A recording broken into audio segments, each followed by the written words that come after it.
यीशु से मोहब्बत करना आसान है क्योंकि वो कामिल, बेगुनाह और मोहब्बत से भरपूर हैं। मगर हकीकत में मसीही ईमान ये नहीं कि हम यीशु से मोहब्बत करते हैं, बल्कि ये कि क्या हम अपनी ज़िंदगी में मौजूद यहूदा अस्करियोती से भी मोहब्बत कर सकते हैं।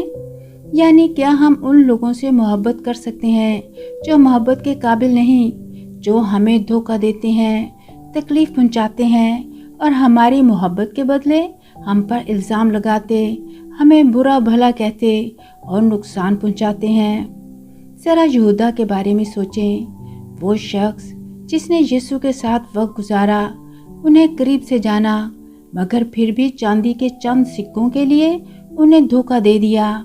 वो दौलत जो बेफ़ायदा थी, जो उसके किसी काम भी ना आई। यहूदा ने अपनी खुदगर्जी और लालच की वजह से उस हस्ती को धोखा दिया जिसने उससे सबसे ज़्यादा प्यार किया, और इसी वजह से यहूदा अस्करियोती बाइबल मुक़द्दस के सबसे नापसंदीदा किरदारों में शुमार होता है। अगर आज किसी मसीही से पूछें कि किस शख्स से उन्हें सबसे ज़्यादा शिकायत है, तो शायद वो यहूदा का नाम लें।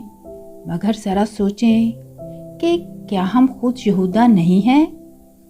कितनी बार हमने यीशु को नज़रअंदाज किया, कितनी बार हमने अपनी ख्वाहिशात को खुदा की मर्ज़ी पर तरजीह दी, और फिर भी हम उन लोगों से मोहब्बत करने में नाकाम रहते हैं जो हमारे जैसे ही खताकार हैं।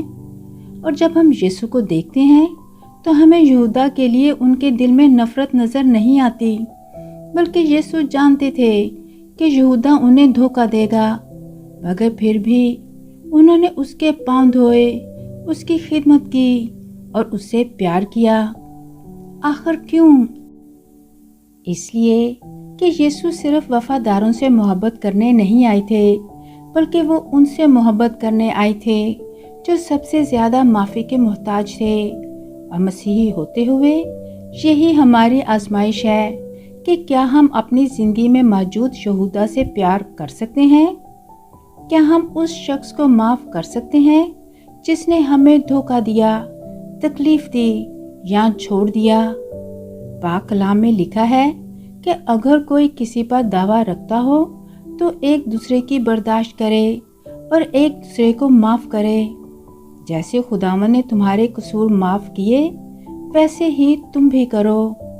यानी खुदा ने हमें माफ़ करने के लिए बुलाया है, हत्ता कि उन लोगों को भी जिन्हें मोहब्बत करना सबसे मुश्किल काम है, और यही सच्चा मसीही ईमान है।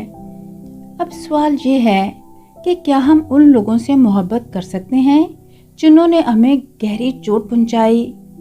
क्या हम उन लोगों को माफ़ कर सकते हैं जिन्होंने खुद गर्ज फैसले किए, हमें मायूस किया?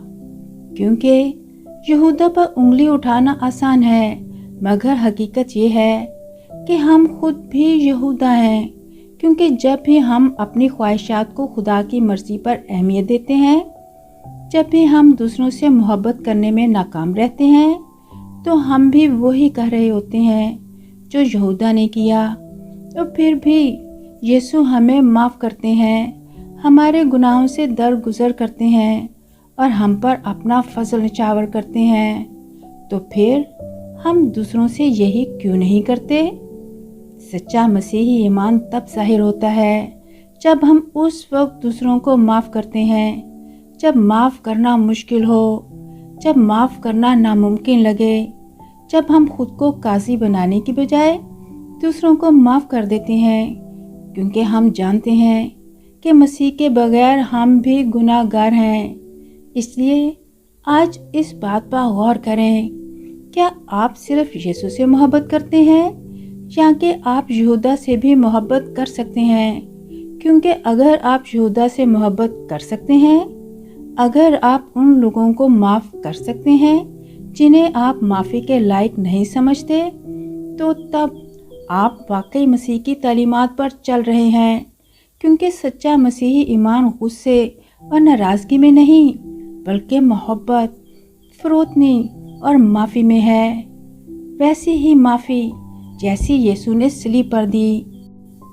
और यही हकीकी मसीही तालीम है, और यही वो रास्ता है جس پر ہمیں چلنے کے لیے بلایا گیا ہے۔ خدا ہم سب کو معاف کرنے، محبت کرنے اور یسوع مسیح کے راستے پر چلنے کی طاقت عطا فرمائے۔ آمین۔